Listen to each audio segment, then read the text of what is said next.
Assalamualaikum warahmatullahi wabarakatuh. Perkenalkan, kami dari kelompok 7 yang beranggotakan Anjal Prastika NPM 105 dan saya Latifah Nuridayati NPM 112 akan mempresentasikan hasil diskusi kami mengenai telekomunikasi, internet, dan teknologi nirkabel. Saya Latifah Nuridayati NPM 112 akan menjelaskan slide berikut mengenai telekomunikasi dan jaringan dalam dunia bisnis saat ini.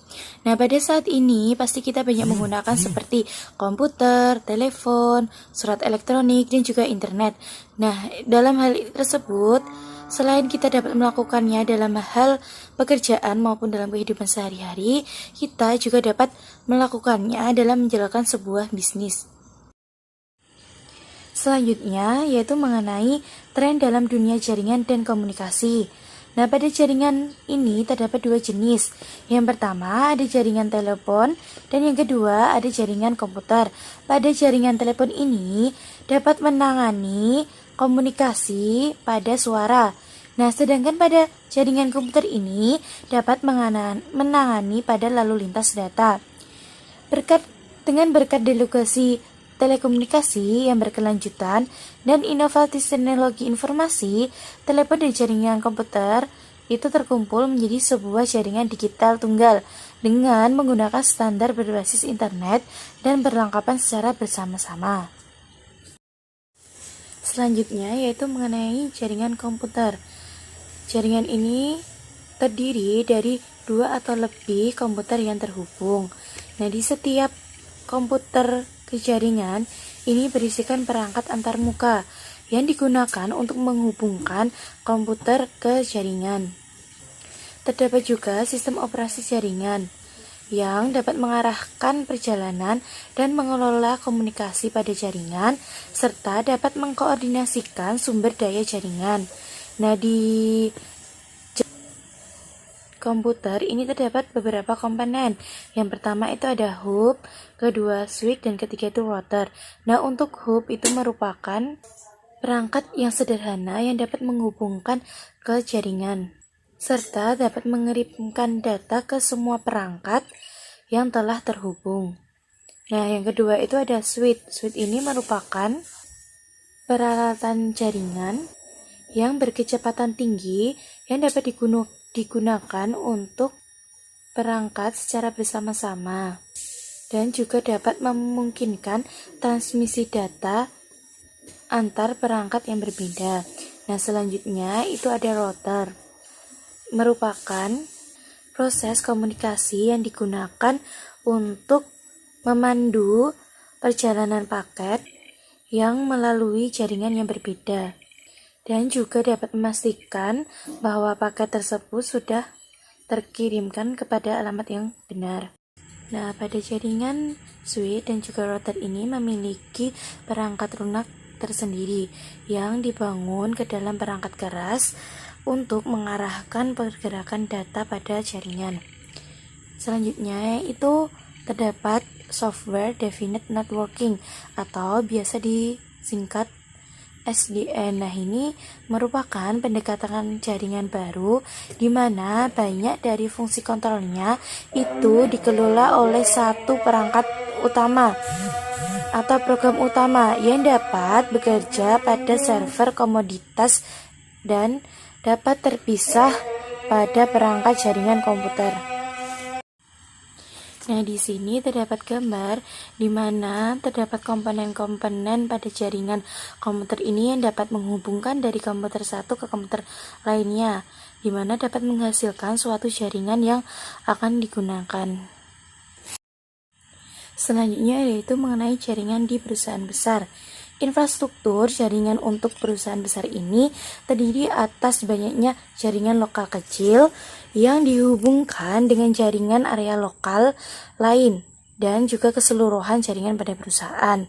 Infrastruktur ini menggunakan beragam teknologi mulai dari layanan telepon pada umumnya dan jaringan data perusahaan yang telah sampai ke internet, layanan internet nirkabel, dan juga telepon seluler.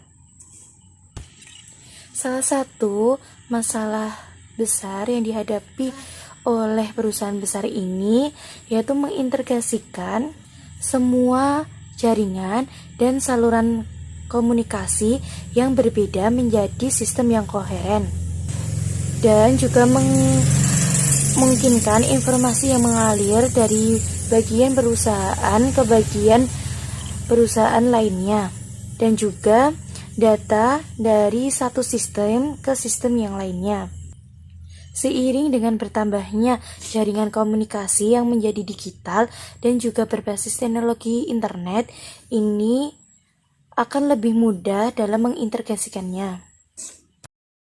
Selanjutnya yaitu teknologi utama dalam jaringan digital. Nah, pada jaringan digital ini dapat didasari oleh 3 teknologi utama. Yang pertama itu ada komputasi client atau server, yang kedua ada paket switching, yang ketiga ada TCP atau IP dan konektivitas. Nah, pada komputasi client atau server ini dapat menetapkan aturan komunikasi dan dapat menyediakan setiap klien dengan sebuah alamat sehingga orang lain itu dapat menemukannya pada jaringan. Nah, komputasi client atau server ini dapat menggantikan komputasi mainframe yang hampir semua pemrosesan itu terjadi dalam sebuah komputer. Selanjutnya itu ada paket switching, yaitu merupakan metode pengeditan pesan digital dan mengirimkan paket sepanjang jalur komunikasi yang berbeda. Dan kemudian itu dapat menyusun kembali paket-paket yang telah tiba di tempat tujuan. Nah, pada paket switching ini dapat membuat penggunaan kapasitas komunikasi di jaringan itu menjadi lebih efisien dan efektif. Selanjutnya yaitu TCP atau IP dan konektivitas. Nah, ini terdapat sebuah protokol yang merupakan seperangkat aturan atau alat yang dapat mengatur transmisi informasi antara dua titik dalam jaringan. Nah, untuk TCP atau IP dan konektivitas ini merupakan jaringan yang menggunakan satu standar protokol. Untuk TCP atau IP ini menggunakan rangkaian protokol. Selanjutnya yaitu mengenai jaringan komunikasi. Pada jaringan komunikasi ini ada beberapa sinyal, yaitu ada sinyal analog dan juga sinyal digital. Pada sinyal analog ini merupakan sinyal yang diawali oleh bentuk gelombang kontinu dan melewati media komunikasi dan telah digunakan untuk komunikasi suara. Nah, contohnya itu seperti handset, earphone, dan juga pengeras suara pada komputer dan lain-lain. Sedangkan pada sinyal digital itu merupakan bentuk gelombang linear diskat, yaitu bukan gelombang kontinu. Ini dapat mengkomunikasikan informasi sebagai string dari kedua keadaan diskrit. Pada sinyal digital ini di dalam komputer harus memerlukan modem yang digunakan untuk mengkonversi sinyal digital menjadi sinyal analog yang dapat dikirim melalui saluran telepon, kabel, ataupun media nirkabel yang menggunakan sinyal analog. Selanjutnya yaitu mengenai jenis-jenis jaringan. Nah, di sini jenis-jenis jaringan itu yang pertama ada jaringan area lokal atau local area network, biasa disingkat menjadi LAN, LAN. Nah, ini merupakan jaringan yang dirancang untuk menghubungkan komputer pribadi dengan perangkat digital lainnya. Ini untuk pencapaian itu sekitar 500 meter. Nah, untuk LAN ini biasanya dapat menghubungkan beberapa komputer di sebuah kantor kecil ataupun satu kantor ataupun satu lantai pada sebuah bangunan. Selanjutnya itu ada jaringan area kampus atau campus area network, biasa disingkat menjadi CAN, CAN. Nah, pada jaringan ini itu cakupannya sekitar mencapai 1000 meter dan ini cakupannya juga berada di satu kampus atau masih berada di sarana pada perusahaan. Jenis yang ketiga itu ada jaringan area metropolitan atau Metropolitan Area Network. Ini biasa disingkat menjadi MAN, MAN. Nah, MAN ini merupakan jaringan yang mencangkup pada suatu metropolitan atau kota dan juga pinggiran kota utama. Untuk cakupannya, MAN ini berada di antara LAN dan juga WAN. Nah, selanjutnya untuk jenis yang keempat itu ada jaringan area luas, Wide Area Network, atau biasa disingkat menjadi WAN, WAN. Nah, ini cakupannya itu sangat luas, yaitu lintas benua ataupun area global. Selanjutnya yaitu mengenai media transmisi dan kecepatan transmisi. Nah, pada jaringan itu biasanya menggunakan beberapa media transmisi seperti kawat pilin, kabel koaksial, kabel serat optik, dan juga media transmisi nirkabel. Nah, untuk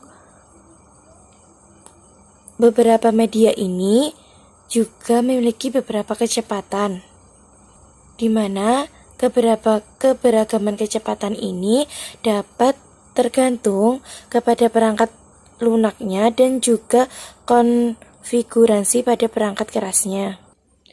Untuk kecepatan transmisi atau bandwidth itu merupakan perbedaan antara frekuensi tertinggi dan terendah yang dapat ditampung dalam satu jaringan atau satu saluran.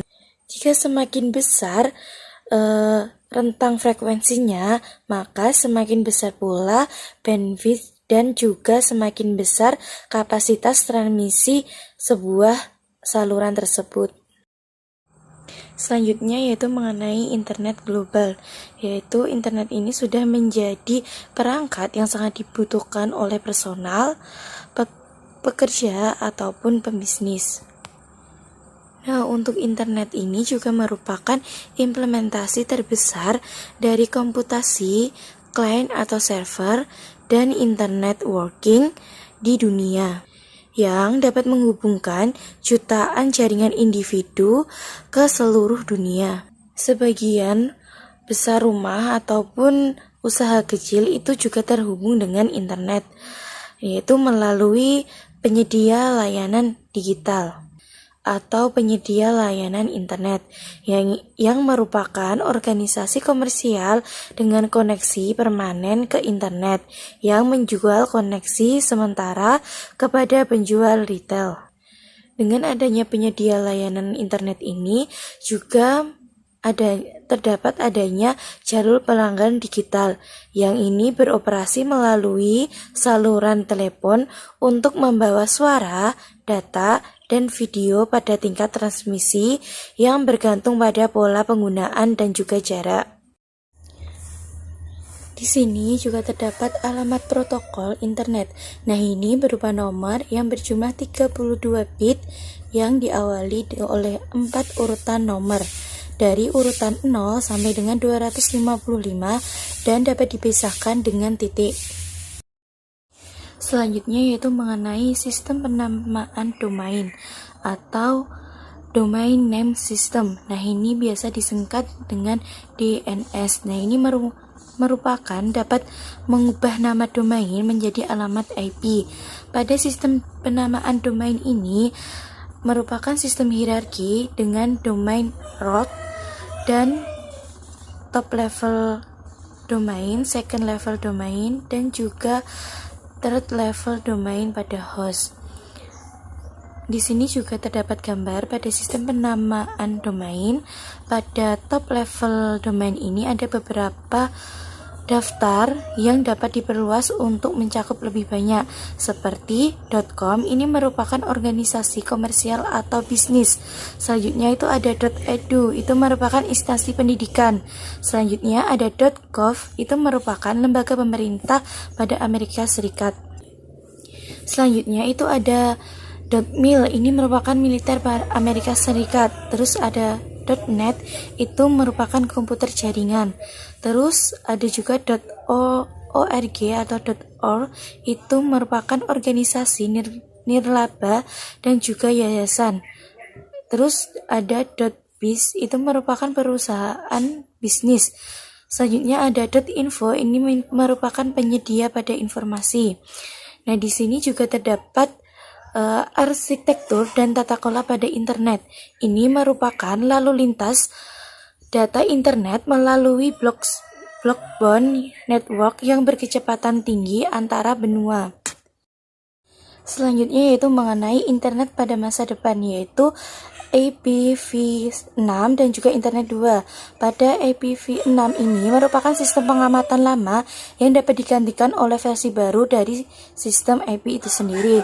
Terus untuk Internet 2 ini merupakan jaringan canggih yang dapat mewakili lebih dari 350 universitas Amerika Serikat, perusahaan swasta dan instansi pemerintah yang bekerja sama, seluruh lembaga Amerika Serikat dan juga mitra di internasional. Selanjutnya yaitu mengenai layanan internet. Pada layanan internet ini terdapat beberapa jenis seperti surat elektronik ataupun surel. Nah, contoh dari surat elektronik ini seperti email. Ini merupakan pesan antar personel ataupun antar individu yang dapat memungkinkan pesan ditukar dari komputer ke komputer lain dengan kemampuan untuk mengirimkan pesan ke beberapa penerima dan dapat meneruskan pesan dan juga melampirkan dokumen teks maupun berkas pada multimedia. Untuk jenis yang kedua itu ada obrolan dan pesan instan. Nah, pada obrolan ini biasa disebut dengan chatting. Nah, ini dapat memungkinkan dua orang atau lebih secara bersamaan dapat terhubung ke dalam internet untuk melakukan percakapan interaktif secara langsung. Nah, untuk pesan instan itu merupakan layanan chatting yang dapat memungkinkan pesan untuk membuat saluran chatting pribadi mereka sendiri. Selanjutnya itu ada new groups. Ini merupakan diskusi kelompok pada elektronik. Kelompok diskusi seluruh dunia yang dapat mempublikasikan informasi di papan buletin elektronik di suatu internet, di mana orang-orang itu berbagi informasi dan juga ide-ide tentang topik yang telah ditentukan, seperti radiologi atau Roxbound. Selanjutnya juga ada telnet. Nah, ini merupakan dapat mengerjakan pekerjaan lain dalam satu sistem komputer. Selanjutnya itu ada file transfer protocol atau biasa disingkat menjadi FTP. Ini merupakan pengiriman file dari satu komputer ke komputer yang lain. Selanjutnya itu ada World Wide Web. Ini merupakan pengambilan atau menampilkan informasi termasuk teks, audio, grafis, dan video.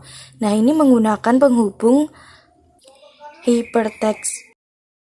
Selanjutnya itu mengenai pada gambar berikut. Gambar ini merupakan komutasi klien atau server dalam internet.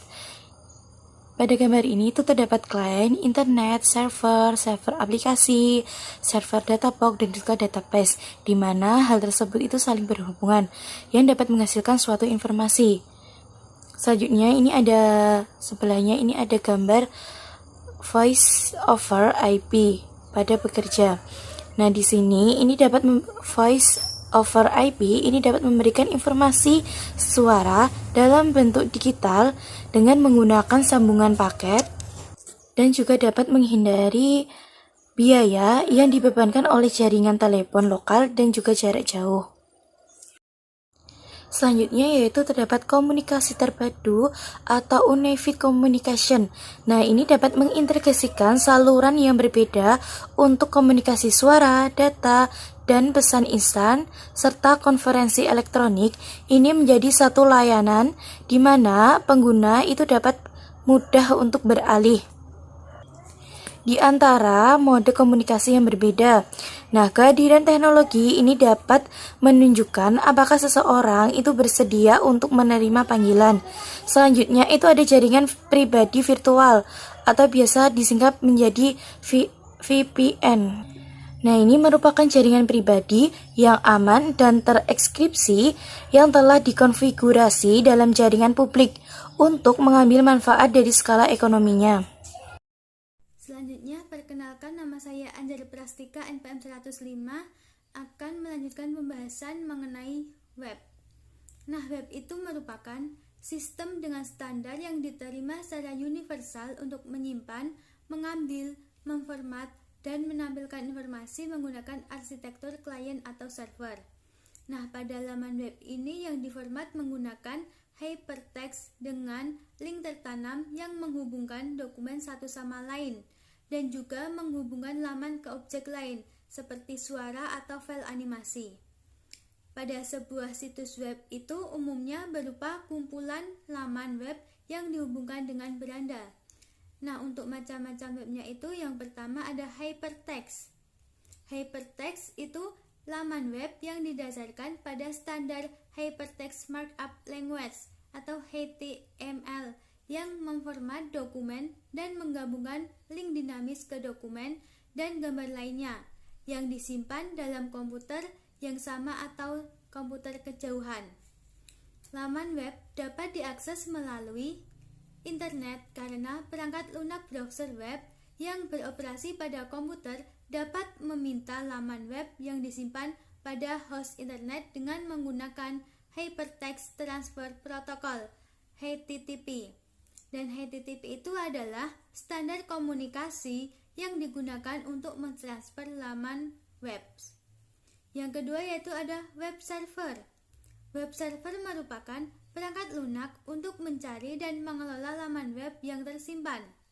Server web menempati laman web yang diminta oleh pengguna pada komputer di mana mereka disimpan dan memberikan laman web ke komputer pengguna.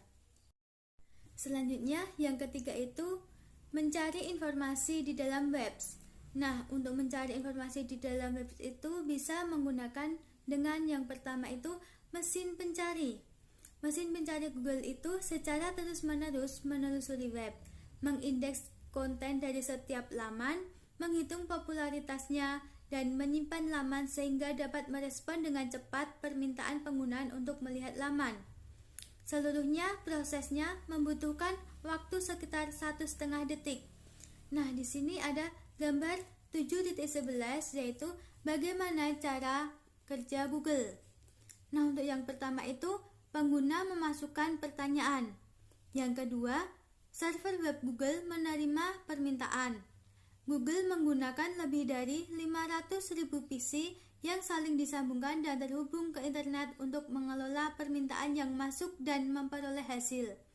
Dan yang ketiga itu, permintaan akan dikirimkan menuju server indeks Google yang mendeskripsikan laman di mana yang memiliki kata kunci yang sesuai dengan pertanyaan dan di mana laman-laman tersebut disimpan pada server dokumen.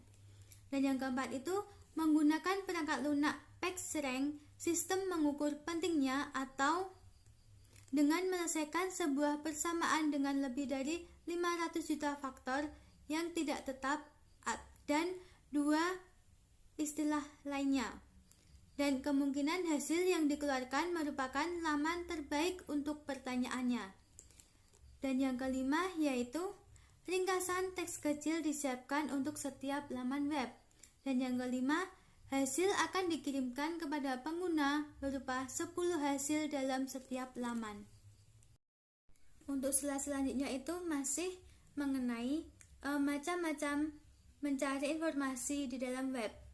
Yang selanjutnya itu ada pencarian mobile. Baik Google dan Yahoo telah mengembangkan antarmuka pencarian baru untuk membuat pencarian dan berbelanja dari smartphone lebih nyaman. Yang selanjutnya itu ada Search Engine Marketing, yang merupakan mesin pencari telah menjadi platform periklanan utama dan alat berbelanja dengan menawarkan apa yang saat ini. Karena search engine marketing sangat efektif atau memiliki tingkat periklanan tertinggi dan pengembalian tertinggi dari investasi, perusahaan mulai mengoptimalkan situs web untuk mendapatkan pengakuan mesin pencari. Yang selanjutnya ada social search. Social search itu merupakan sebuah usaha untuk menyediakan hasil pencarian yang lebih sedikit, namun lebih relevan dan terpercaya berdasarkan konten sosial dari jejaring seseorang. Untuk yang selanjutnya ada semantic search yang bertujuan untuk membangun mesin pencari yang dapat memahami bahasa manusia dan perilakunya. Dan untuk yang terakhir itu ada intelligent agent shopping bots. Itu shopping bots menggunakan perangkat lunak agen intelijen untuk mencari informasi berbelanja di internet. Shopping bot seperti MySimon atau Google Product Search yang membantu orang-orang agar tertarik melakukan pembelian dengan menyaring dan mengambil informasi tentang ketertarikan barang, mengevaluasi barang pesaing berdasarkan kriteria yang ditetapkan pengguna, serta menegosiasi harga dan pengiriman dengan vendor. Untuk slide yang selanjutnya itu mengenai Web 2.0 dan Web 3.0.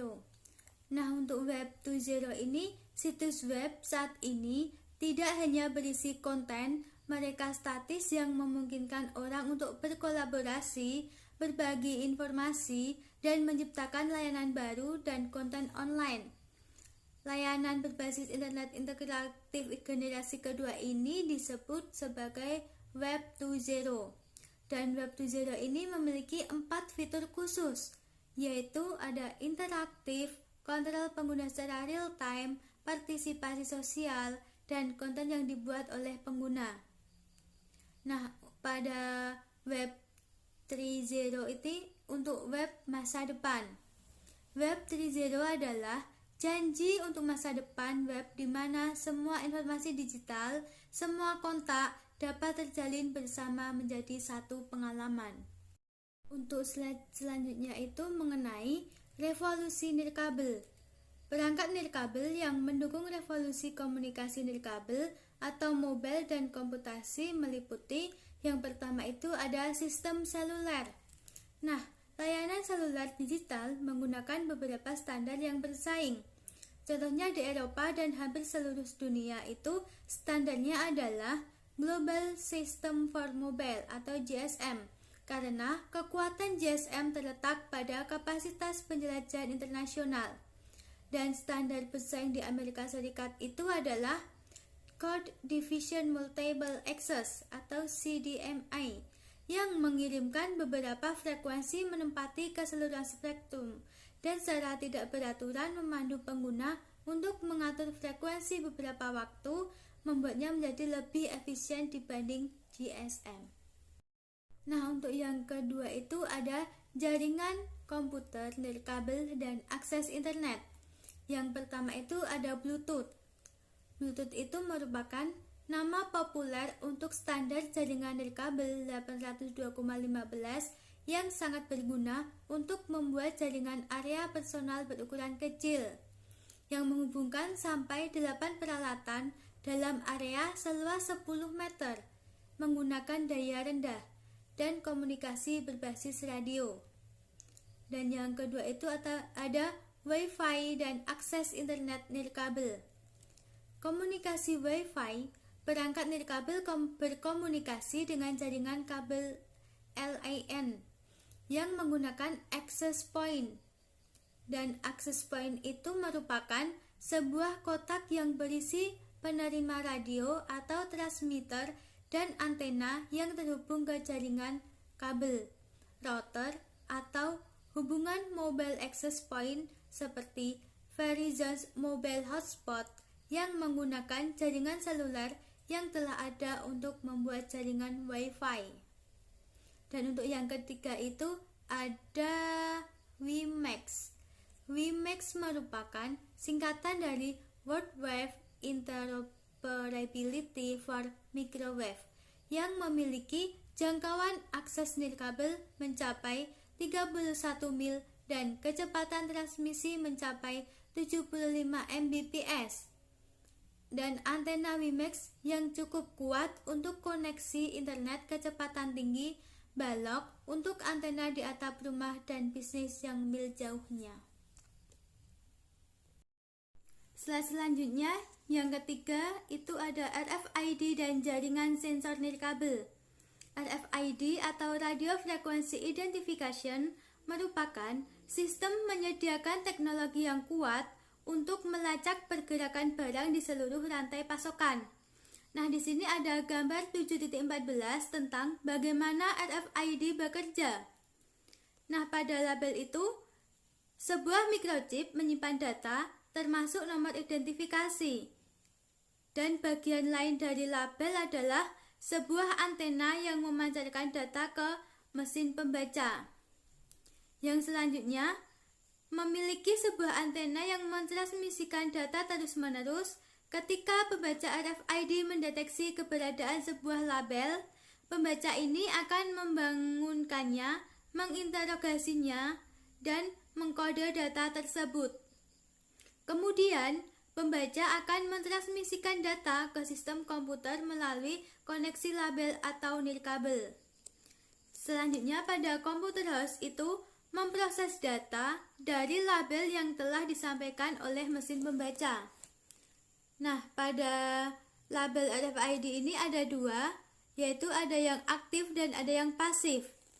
Untuk label RFID yang aktif ini memiliki daya yang berasal dari sebuah baterai internal dan data yang umumnya memungkinkan untuk ditulis ulang dan dimodifikasi. Label yang aktif dapat mengirimkan hingga beratus-ratus kali data, tetapi akan dikenai biaya beberapa dolar untuk setiap label. Dan untuk label RFID yang pasif, ini tidak memiliki daya tersendiri dan memperoleh kekuatan operasional dari energi frekuensi radio yang ditransmisikan melalui alat pembaca RFID. Pada label RFID pasif ini lebih kecil, lebih ringan, dan lebih murah dibandingkan label aktif, tetapi hanya memiliki jangkauan beberapa kaki saja. Yang selanjutnya yaitu jaringan sensor nirkabel. Merupakan jaringan dari perangkat nirkabel yang saling berhubungan tertanam ke dalam lingkungan fisik untuk menyediakan pengukuran dari banyak tempat pada wilayah yang luas. Dan di sini ada gambar 7.15 menggambarkan salah satu jenis jaringan sensor nirkabel dengan data dari node individu yang mengalir di seluruh jaringan ke server yang memiliki daya pemrosesan yang lebih besar. Server bertindak sebagai gateway ke jaringan berbasis teknologi internet.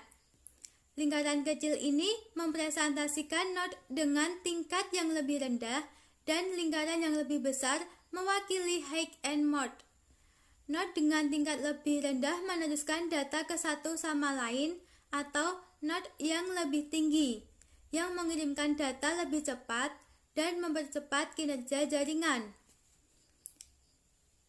Pada jaringan sensor nirkabel ini berguna dalam bidang-bidang seperti pemantauan perubahan lingkungan, lalu lintas atau kegiatan pemantauan militer, perlindungan properti, efisiensi operasi, serta pengelolaan mesin dan kendaraan, dan lain sebagainya.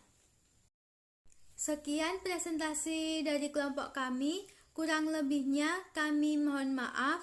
Wassalamualaikum warahmatullahi wabarakatuh.